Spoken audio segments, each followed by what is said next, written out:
اومدین به این ویدیو قراره کمی طولانی بشه از الان میگن چون روکم. خب زنگوله یوتیوب فراموش نشه، سابم همینطور فراموش نشه، لایک هم بکنید و کامنت هم بذارید.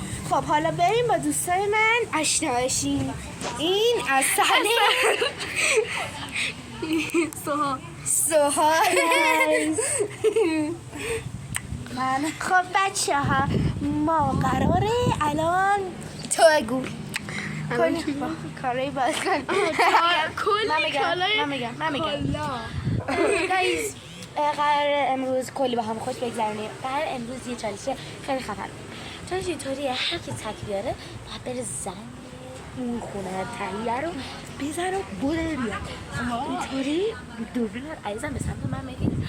اینطوری داستان اینطوریه. ما از تولد برگشتیم، تولد پارتی دوستمون و قراره یکی از خفن‌ترین چیزای عمر باشه. ببخشید اگه یکم دوربین با کیفیته، می‌خواستم بگم با کیفیت بی کیفیته، بخاطر اینکه دوربین رو توی خونه جا گذاشتیم و همینطوری تبلت برداشتیم و آوردیم. من به خاطر چی گوشی صورتم نشون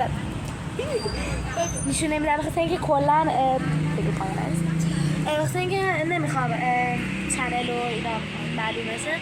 همین من خیلی یوتیوبر معروفی هستم، خیلی از خود نباشم. البته شما چون ایشون چیز کنم به خاطر دوستم اوکی قرار کلا این کار انجام بدیم. لایک و ساب یادتون نره، یادتون نره ها، حواسم بهتونه. قلب لایک بیرنگ مگه این دوست. خب بریم سراغ چالش. بم خب اصلا گفته من نمیتونم و میترسم اینا. نمیترسم آره بدیه. من و لیانا جان سنگ‌پزی کنیم و اصلا داوره. من توی سنگ‌پزی استادم و کلی تقلب بلدم. تعریف از خوده این کلا. آره خیلی. خب استرس داره بچه واقعا. چی گفته؟ یا اول صبح اینجا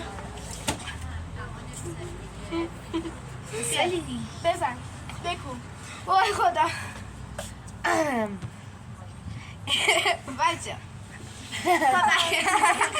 یکی زنگ زد ازمش بود. خب برو. خب سنگ کاغذ قیچی یو آقا تو منم کاغذ. بابا اول این شکلی شد، به خدا قیچی اینجوری بود. بابا به خدا قیچی بود. خیلی خوب باشه. 0 سنگ کاغذ قیچی. آقا سنگ شد نه کاغذ. میارم سنگ و قیچی.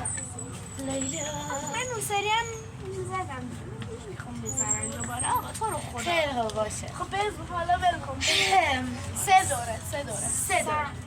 سنگ کاغذ قیچی، سنگ کاغذ قیچی، سنگ کاغذ قیچی، سنگ کاغذ قیچی. Can't you guess me? Please don't like to me.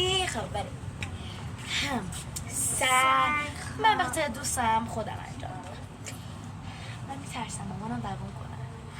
نمیکنه بچه. چون مامانم تو مهربونه. ای بابا بیا. چندی؟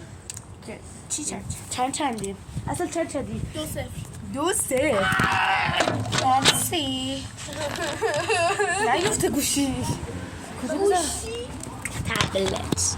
دارم بچه‌ها صداشون میشنویم دیگه. بده من نگه دارم. اسپیونی رو گم. آقا نه من اصلا نگه دارم. بچه پارت بعدی و ویدیوی بعدی انجام بدیم. کار نداری خدافظ. بای بای کن. خدافظ.